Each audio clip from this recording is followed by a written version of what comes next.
जय हिंद बच्चों, चलो हम आज की पढ़ाई शुरू करें। आज हम देखो सॉल्व करने जा रहे हैं 11B। हमने पिछले लेक्चर में सॉल्व किया था 11A और आज सॉल्व करेंगे 11B। यहाँ पर हम बात करेंगे क्वाड्रिलेटरल के बारे में। तो फिल इन द ब्लैंक्स है, ये हमारा पहला क्वेश्चन। देखो क्या कह रहा है, the sum of angles of a quadrilateral is, मतलब ये कोई भी क्वाड्रिलेटरल ले लो। क्वाड्रिलेटरल मतलब चार साइड है तो क्या हुआ क्वाड्रिलेटरल। आप कह रहे हैं कि sum of the angles of a quadrilateral, खाली एंगल बोला है, एक्सटर्नल इंटरनल ऐसा कुछ नहीं बोल रहे हैं। तो तुम कभी भी याद रखो, जब ये कहेंगे एंगल खाली तो हम इंटरनल एंगल की ही बात करेंगे। तो sum of the angles of a quadrilateral is, ये कितना वैल्यू होता है बोलो ज़रा। ये वैल्यू होती है 360 डिग्री। ये सारे एंगल्स को, इंटरनल एंगल्स को तुम प्लस करोगे तो कितना बनेगा 360। अब दूसरा क्वेश्चन है, देखो वो क्या कह रहा है। सेकंड क्वेश्चन कह रहा है ना, the measure of at least one angle of a concave quadrilateral is. तो कॉनकेव क्वाड्रिलेटरल मतलब क्या? कॉनकेव मतलब देखो एक ऐसा होगा क्वाड्रिलेटरल जिसमें तुम देखोगे, अगर ये स्ट्रक्चर को मैं ऐसे बना के दिखा रहा हूँ तो ये एक ऐसा क्वाड्रिलेटरल है जिसका ये एक वैल्यू ऐसा जा रहा है, जो एंगल, जो स्ट्रक्चर यहाँ के दो पॉइंट्स को तुम कनेक्ट करोगे तो उसका एक हिस्सा क्या हो रहा है स्ट्रक्चर से बाहर, तो इसे हम कहते हैं कॉनकेव। और इसका ये एक एंगल जो है, ये एंगल क्या है 180 से ज़्यादा होता है। तो ऐसे स्ट्रक्चर्स को, अभी इसमें देखो 1 2 3 4 और 5 साइड हो गए, तो 4 साइड हो इसलिए मुझे स्ट्रक्चर को थोड़ा चेंज करना पड़ेगा। ये ऐसा कुछ स्ट्रक्चर बनेगा। अब ये स्ट्रक्चर क्या हुआ, इसके 4 साइड है इसलिए हम इसे क्या कहेंगे क्वाड्रिलेटरल। और ये कैसा क्वाड्रिलेटरल है, कॉनकेव क्वाड्रिलेटरल, जिसके ये एंगल, ये एक एंगल ऐसा है जो क्या है 180 से ज़्यादा है। तो तुम्हें लिखना है मोर देन, क्या लिखना है मोर देन 180, मोर देन 180। ये वाला एंगल देखो 180 से ज़्यादा है। अब आगे बात करेंगे, अ क्वाड्रिलेटरल हैज़, किसी भी क्वाड्रिलेटरल में ये जो पॉइंट्स होते हैं उन्हें हम कहेंगे वर्टाइसेस। क्या कहेंगे vertices. So we are having 4 vertices and how many angles 4 angles and diagonals. देखो ये लाइन को हम क्या कहेंगे diagonals. So it is having 2 diagonals. आगे का क्वेश्चन देखो, the sum of exterior angle of a quadrilateral is, जितने भी एक्सटीरियर एंगल्स होंगे सबको प्लस करो, वो चाहे क्वाड्रिलेटरल हो, चाहे कोई भी पॉलीगॉन हो, चाहे रेगुलर हो चाहे इरेगुलर हो, उसके सारे एक्सटीरियर एंगल्स को जब तुम प्लस करोगे तो ये हमेशा 360 ही आएगा। इसमें कोई कन्फ्यूज़न नहीं। चाहे वो रेगुलर है, चाहे वो इरेगुलर है, चाहे वो क्वाड्रिलेटरल है कि पेंटागन है कि हेक्सागन है, कोई भी स्ट्रक्चर है, उसके सब एक्सटीरियर एंगल्स को, कोई भी पॉलीगॉन, स्ट्रक्चर मतलब पॉलीगॉन, कोई भी पॉलीगॉन है उसके एक्सटीरियर एंगल्स को जब तुम प्लस करोगे तो वो वैल्यू कितनी आएगी 360। The measure of each angle of a convex quadrilateral is, अब ये कॉन्वेक्स है, इसे क्या कहेंगे कॉन्वेक्स, और ये क्या है कॉनकेव। तो the measure of each angle of a convex quadrilateral is, ये जितने भी कॉन्वेक्स पॉलीगॉन के एंगल होते हैं ये सब लेस देन 180 होते हैं, क्योंकि कोई भी एंगल 180 से ज़्यादा नहीं हो सकता है। अच्छा, लेस देन 180 भी नहीं होगा, 180 से कुछ कम होगा। अच्छा, तो ये रहा तुम्हारा फिल इन द ब्लैंक्स। अब उसके बाद हम चलते हैं अगले क्वेश्चंस की तरफ, और वो चलो आगे का क्वेश्चन हम ले लेते हैं। देखो ये हमारा क्वेश्चन क्या कह रहा है, find the value of x in the following quadrilateral. ये क्वाड्रिलेटरल है, इसका मतलब इसके सारे इंटरनल एंगल्स को जब हम प्लस करेंगे तो वो कितना आना चाहिए, 360। हम यहाँ लिखेंगे sum of all angles of a quadrilateral is 360. Sum of all angles of a quadrilateral is 360. तो जब हम इनको प्लस कर लेते हैं तो 2x minus 5 plus 45 plus 80 plus 105 ये होना चाहिए 360। 2x माइनस 5 है, हम क्या करेंगे, 2x को ऐसे ही रहने दो, सारे नंबर्स को एक साथ प्लस कर लो। -5 और 45 को 40 समझो, 40 और 80 120, 120 यहाँ हो जाएगा 225, 360। अब 2x equals to 360 minus 225, 2x value equals to, now 10 में से 5, देयर आफ्टर 5 में से 2 3, देन 3 में से 2 1, 135। तो x की वैल्यू 135/2, 2 6 या 12, 2 7 या 14, 2 5 या 10। तो तुम्हें आंसर क्या मिला, x वैल्यू इज 67.5 और यही तुम्हें पूछा गया था। ठीक, तो क्या करना था, सारे एंगल मिला के क्या होता है 360 और उसके बाद सबको प्लस कर लो, 360 से कंपेयर करो, x मिलेगा। वैसे ही हम यहाँ बढ़ेंगे, सारे एंगल्स को प्लस करेंगे तो हमें x भी मिलेगा। यहाँ भी तुम्हें फिर से वही लिखना है, sum of all angles of a quadrilateral is 360। So हम यहाँ लिख देते हैं x plus 60 plus 110 plus 120 equals to 360।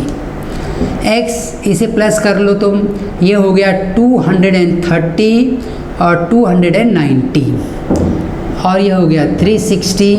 x equals to 360 minus 290, x equals to 0 0 चला गया, 16 9 that is 7 and thereafter 2 minus 2 0. तो x value is coming out as 70.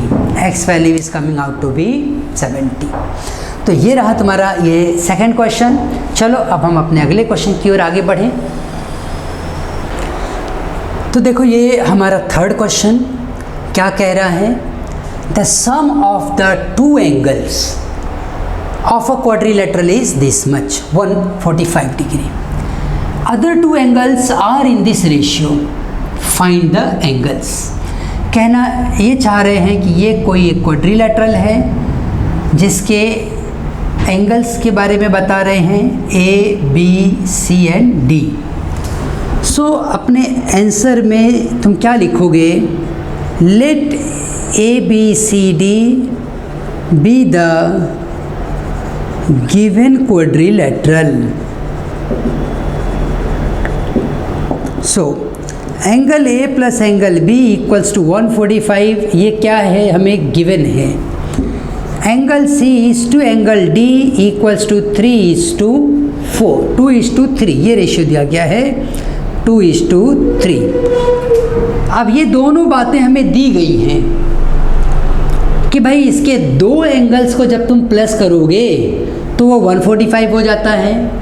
इसमें से एक का वैल्यू कितना है ये नहीं पूछा है, बताया भी नहीं है, लेकिन इन दोनों को मिला के 145 हो रहा है ऐसा हमको बता दिया गया। अब इनका जो वैल्यू है वो एग्जैक्ट नहीं दे रहे, रेशियो दे रहे हैं।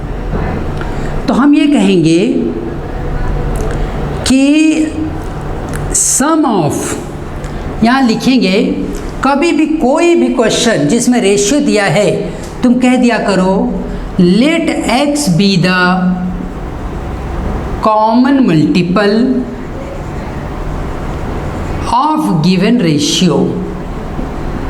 ठीक है, अगर कॉमन मल्टीपल है इस हिसाब से एंगल C हो जाएगा 2x, एंगल D हो जाएगा 3x। अब हमें पता है sum of all angles of a quadrilateral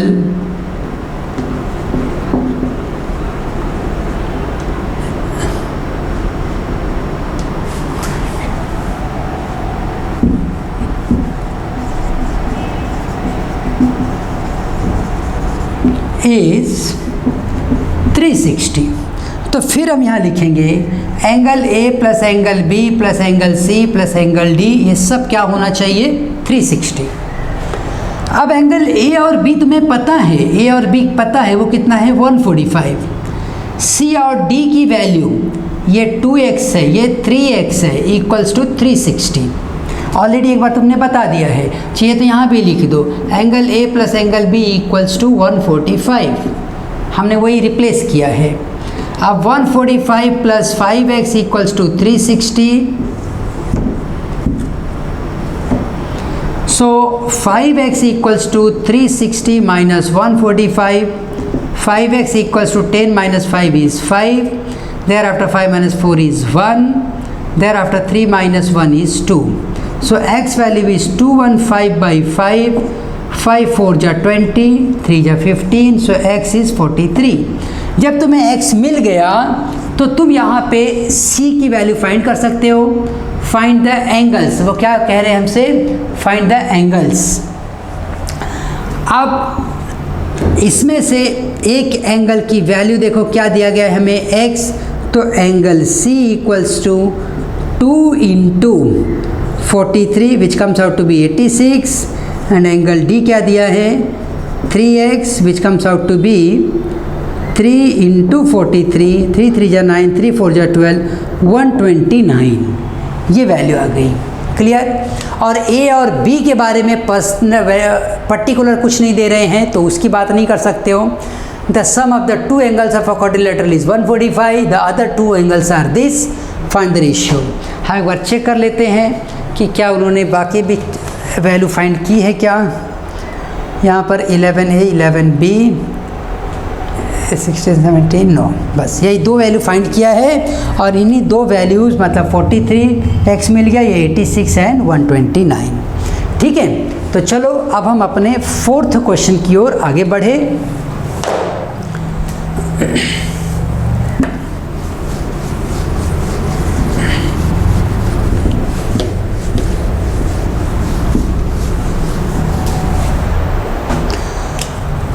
देखो हमारे fourth question, a quadrilateral has 3 acute angles. A quadrilateral has 3 acute angles, each measuring 80 degree. Find the measure of the fourth angle. तो एक कोई क्वाड्रिलेटरल ले लिया है A, B, C और D। A quadrilateral has 3 acute angle, इसके 3 angle क्या हैं, एक्यूट हैं, ऐसा हमें बताया गया। एक्यूट का मतलब क्या होता है, एक्यूट का मतलब होता है लेस देन 90 से जो एंगल कम होंगे उसी को हम क्या कहते हैं, एक्यूट एंगल। ठीक। अ quadrilateral has 3 acute angles each measuring 80, ये तीन के तीनों एंगल 80 हैं। फोर्थ एंगल क्या है ये बता दो। हम फिर लिखेंगे sum of all angles of a quadrilateral is 360। तो angle A plus angle B plus angle C plus angle D ये क्या रहेगा 360। 80 plus 80 plus 80 plus angle D is 360। तो 80 ये हो गया 240 प्लस एंगल D इज 360।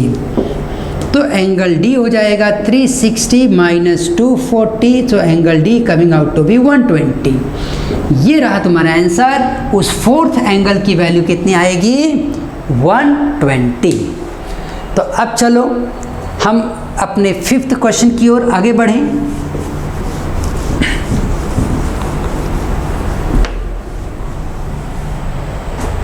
देखो ये हमारा 5th क्वेश्चन क्या कह रहा है। 2 तो क्वेश्चन हमने ऑलरेडी उड़ा दिए हैं, अब ये 5th वाले क्वेश्चन को देखते हैं। 3 angles of a quadrilateral are in this ratio. Ratio पता है, जब रेशियो दिखेगा कॉमन मल्टीपल मान लेना है। The sum of the smallest and the greatest angle is this much.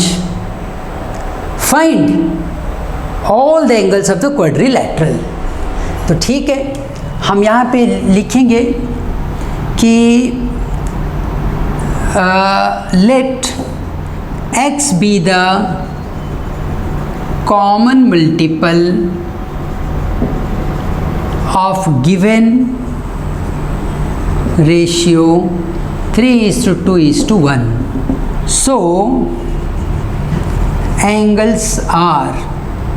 हम एक काम करते हैं, हम पहले अपने क्वाड्रिलेटरल को डिफाइन करते हैं, वो ज़रा ज़्यादा अच्छा लगेगा, नहीं तो पता नहीं चलेगा ना क्या हाँ बात कर रहे हो। हम कहेंगे let ABCD be the given quadrilateral. So angle A plus angle B plus angle C plus angle D equals to 360 as sum of all angles of a quadrilateral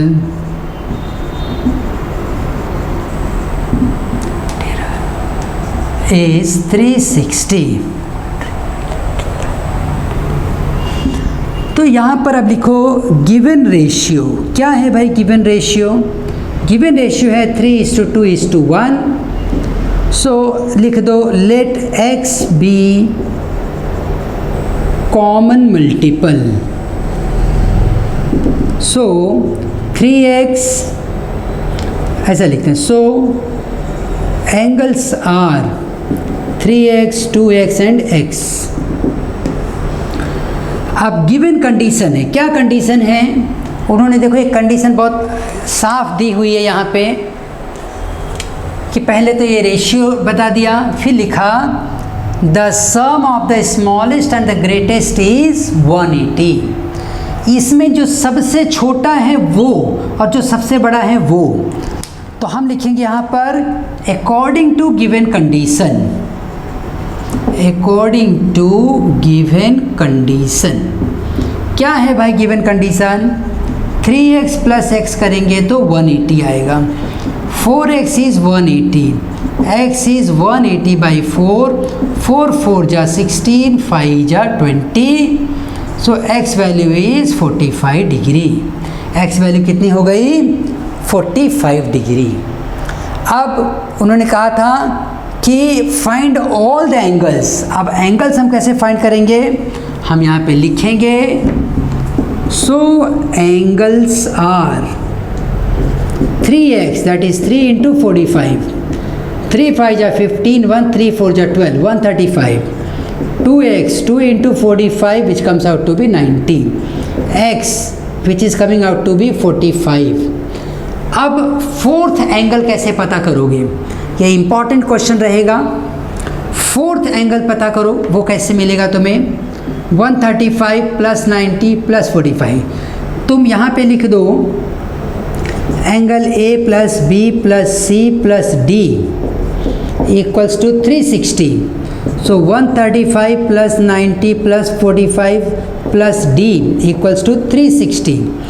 इनको प्लस कर लो, 135 में 5 ऐड किया 40 और 180 और 9 270 प्लस D इक्वल्स टू 360। अब D value equals to 360 minus 270। So D value coming out to be 90।